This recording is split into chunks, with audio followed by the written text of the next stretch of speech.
ಮೊನ್ನೆ ಜಾರಕಿಹೊಳಿ ದೆಹಲಿಗೆ ಹೋಗಿ ಬಂದ್ರು. ಯಾಕೆ ಅನ್ನೋದು ಎಲ್ರಿಗೂ ಗೊತ್ತು. ಈಗ ರಾಜಣ್ಣನ ಸರದಿ ದಿಲ್ಲಿಯಲ್ಲೇ ಇದ್ದಾರೆ. ಮೂವರು ನಾಯಕರನ್ನ ಭೇಟಿಯಾಗಿದ್ದಾರೆ. ಏನು ಮಾತಾಡಿದ್ದಾರೋ ಗೊತ್ತಿಲ್ಲ. ಪಕ್ಷದಲ್ಲಿ ಬದಲಾವಣೆ ಮಾಡಲೇಬೇಕು ಅಂತ ಡಿಮಾಂಡ್ ಇಟ್ಟಿದ್ದಾರೆ. ಇಷ್ಟೆಲ್ಲ ತಿಕ್ಕಾಟ ತೀವ್ರಗೊಳ್ಳೋದಕ್ಕೆ ಒಂದು ಡಿನ್ನರ್ ಮೀಟಿಂಗ್ ಕ್ಯಾನ್ಸಲ್ಲು, ಹಾಸನದ ಸಮಾವೇಶ ಕಾರಣ ಕೊಟ್ಟಿದೆ.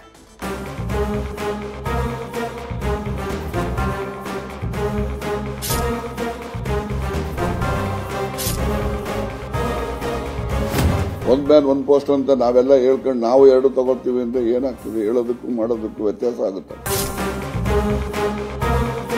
ಅಲ್ಲ, AICCನವರು ನೀನು ಅಧ್ಯಕ್ಷ ಆಗಬೇಕು ಅಂತ ಹೇಳಿದ್ರೆ ನಾನು ಆಗ್ತೇನೆ, ಮಂತ್ರಿ ಕೆಲಸ ಬಿಡ್ತೀನಿ. ಅಲ್ಲಿ ಹೇಳಿರ್ತಕ್ಕಂಥ ಅಂಶ ಏನಿದೆ ಅದರಲ್ಲಿ ಏನು ಗೊಂದಲ ಸೃಷ್ಟಿ ಆಗ್ತದೆ ಅದನ್ನ ನೀವು ನಿವಾರಣೆ ಮಾಡಬೇಕು. ಕಾಂಗ್ರೆಸ್ನಲ್ಲೀಗ ಪಂಚವಾರ್ಷಿಕ ಭಜನೆ ಶುರುವಾಗಿದೆ. ಅಂದ್ಹಾಗೆ ಇದು ನೆಹರು ಹುಟ್ಟು ಹಾಕಿದ್ದ ಪಂಚವಾರ್ಷಿಕ ಯೋಜನೆಯಲ್ಲ, ಬದಲಾಗಿ ಗ್ಯಾರಂಟಿ ರಾಮಯ್ಯನ ಪರ ಕೇಳಿ ಬರ್ತಾ ಇರೋ ಪಂಚವಾರ್ಷಿಕ ಘೋಷಣೆ. ಪೂರ್ಣಾವಧಿಯ ಮಂತ್ರ, ಡಿಕೆಶಿ ಕನಸಿಗೆ ಹೋಮ. ಅದು ಒಂದ್ ಕಡೆ ಆದ್ರೆ ಇನ್ನೊಂದ್ ಕಡೆ ಕೆಪಿಸಿಸಿ ಸಾರಥಿ ಕನಕಪುರದ ತ್ರಿವಿಕ್ರಮನ ಸುತ್ತ ಬೆಳಗಾವಿ ಕಲಿ ರಣವ್ಯೂಹವನ್ನ ರಚಿಸುತ್ತಿದ್ದಾರೆ.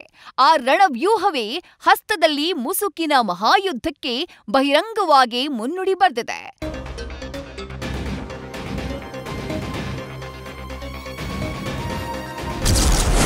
ಸಿದ್ದರಾಮಯ್ಯ ದೀರ್ಘಾವಧಿ ಸಿಎಂ, ಡಿಕೆಶಿಗೆ ಮರ್ಮಾಘಾತ. ಜಾರಕಿಹೊಳಿ ಬಳಿಕ ಡೆಲ್ಲಿಯಲ್ಲಿ ಪಟ್ಟದಾಟಕ್ಕೆ ರಾಜಣ್ಣ ದಾಳ.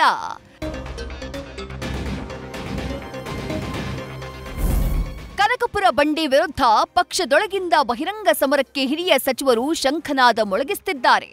4 ಸಚಿವರು ಅಹಿಂದ ಶಸ್ತ್ರ ತೊಟ್ಟು ಮಸಲತ್ತಿನ ಮಜ್ಜನಕ್ಕೆ ಸಜ್ಜುಗೊಳ್ತಿದ್ದಾರೆ. ಡಿಕೆಶಿ ನಡೆ ಬಗ್ಗೆ ತೀವ್ರ ಅಸಮಾಧಾನ ಹೊರಹಾಕಿರುವ ಗೋಕಾಕ್ ಸಾಹುಕಾರ್ ಸತೀಶ್ ಜಾರಕಿಹೊಳಿ ಸಹಕಾರ ರಾಜಣ್ಣ ದೂರಿನ ದೊಡ್ಡ ಪ್ರತಿಯನ್ನೇ ಮಂಡಿಸಿದ್ದಾರೆ.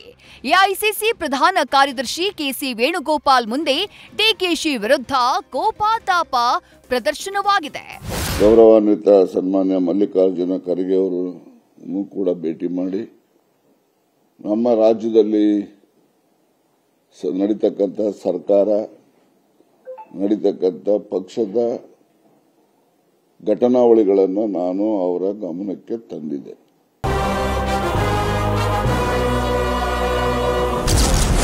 ಲೋಕಸಭೆ ಎಲೆಕ್ಷನ್ವರೆಗೆ ಡಿಕೆಶಿ ಬದಲಾಗ್ತಾರಾ ಕೆಪಿಸಿಸಿ ಅಧ್ಯಕ್ಷ? ಸಿದ್ದು ಎಷ್ಟು ವರ್ಷ ಸಿಎಂ? ಡೆಲ್ಲಿಯಲ್ಲಿ ರಾಜಣ್ಣ ಕೊಟ್ರು ಉತ್ತರ. ಇನ್ನು ಡೆಲ್ಲಿಯಲ್ಲಿ ಖರ್ಗೆ ವೇಣುಗೋಪಾಲ್ ಸುರ್ಜೇವಾಲಾ ಭೇಟಿಯಾದ ಬಳಿಕ ರಾಜಣ್ಣ ತಮ್ಮ ವಾದವನ್ನ ಪ್ರಬಲವಾಗಿ ಮಂಡಿಸಿದ್ದಾರೆ. ಲೋಕಸಭಾ ಎಲೆಕ್ಷನ್ ತನಕ ಡಿಕೆಶಿ ಅನ್ನೋ ಮಾತನ್ನ ವರಿಷ್ಠರಿಗೆ ನೆನಪಿಸಿದ್ದಾರೆ. ಜೊತೆಗೆ ಪಕ್ಷ ಹೇಳಿದ್ರೆ ಅಧ್ಯಕ್ಷನಾಗ್ತೀನಿ, ಮಂತ್ರಿ ಹುದ್ದೆ ಬಿಡ್ತೀನಿ ಅಂತ ಪುನರುಚ್ಚರಿಸಿದ್ದಾರೆ. ಶೋಷಿತರ ಸಮಾವೇಶ ಅಂದ್ರೆ ಕೆಲವರ ಕಣ್ಣು ಕೆಂಪಗಾಗತ್ತೆ ಅಂತ ಕಿಡಿಕಾರಿದ್ದಾರೆ.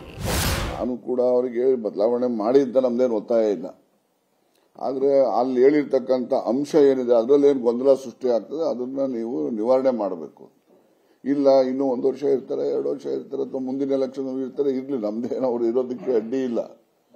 ಆದ್ರೆ ಆ ಗೊಂದಲ ನಿವಾರಣೆ ಆಗಬೇಕು ಅಂತ ನಿಮ್ಮ ಅನಿಸಿಕೆ ಏನಿದೆ ಅದಕ್ಕೆ ನನ್ನ ಸಹಮತ ಇದೆ. ಅಲ್ಲ, AICCನವರು ನೀನು ಅಧ್ಯಕ್ಷ ಆಗಬೇಕು ಅಂತ ಹೇಳಿದ್ರೆ ನಾನು ಆಗ್ತೇನೆ, ಮಂತ್ರಿ ಕೆಲಸ ಬಿಡ್ತೀನಿ. ಎರಡು ಬೇಡ ನನಗೆ. ಒನ್ ಮ್ಯಾನ್ ಒನ್ ಪೋಸ್ಟ್ ಅಂತ ನಾವೆಲ್ಲ ಹೇಳ್ಕೊಂಡು ನಾವು ಎರಡು ತಗೋತೀವಿ ಅಂದ್ರೆ ಏನಾಗ್ತದೆ? ಹೇಳೋದಕ್ಕೂ ಮಾಡೋದಕ್ಕೂ ವ್ಯತ್ಯಾಸ ಆಗುತ್ತೆ. ಈ ಶಾಸಕರ ಒಂದು ಒಪಿನಿಯನ್ ಏನಿದೆ, ಅವರ ಅಭಿಪ್ರಾಯಗಳೇನಿದ್ದಾವೆ ಅದನ್ನ ಕಡೆಗಣಿಸಿ ಯಾವ ಹೈಕಮಾಂಡ್ ಕೂಡ ತೀರ್ಮಾನ ಮಾಡತಕ್ಕಂಥ ಧೈರ್ಯ ಮಾಡೋದಿಲ್ಲ ಅಂತ ನನ್ನ ನಂಬಿಕೆ.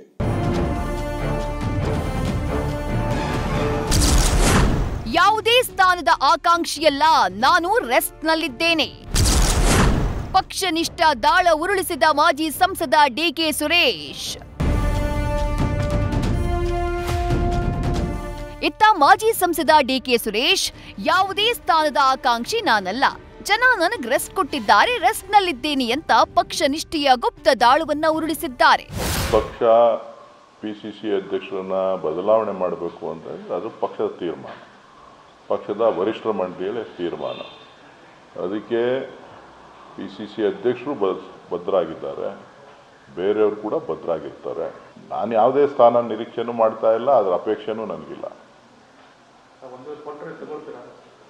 ನನಗೆ ಜನ ರೆಸ್ಟ್ ಕೊಟ್ಟಿದ್ದಾರೆ, ನಾನು ರೆಸ್ಟಲ್ಲಿದ್ದೀನಿ. ಅದೆಷ್ಟೇ ಬೆಳವಣಿಗೆ ನಡೀತಾ ಇದ್ರು ಡಿಸಿಎಂ ಡಿಕೆಶಿ ಮಾತ್ರ ಚಕಾರ ಎತ್ತದೆ ಮೌನಕ್ಕೆ ಜಾರಿದ್ದಾರೆ. ಮೌನ ಕೂಡ ಅಂಗಾರ ಅನ್ನೋದು ಮರೆಯೋ ಹಾಗಿಲ್ಲ. ಬೂದಿ ಮುಚ್ಚಿಕೊಂಡಂಥ ಈ ಕೆಂಡ ಒಳಗೊಳಗೆ ನೆಗೆ ನೆಗಿ ಅಂತ ಇರೋದು ಎಲ್ರಿಗೂ ಗೊತ್ತಿರೋ ಸತ್ಯ. ದೆಹಲಿಯಿಂದ ಜಗದೀಶ್ ಜೊತೆ Harish Kakol, political bureau, news first. News first ನಿರ್ಭೀತಿಯಿಂದ ನಿಮ್ಮ ಪರವಾಗಿ.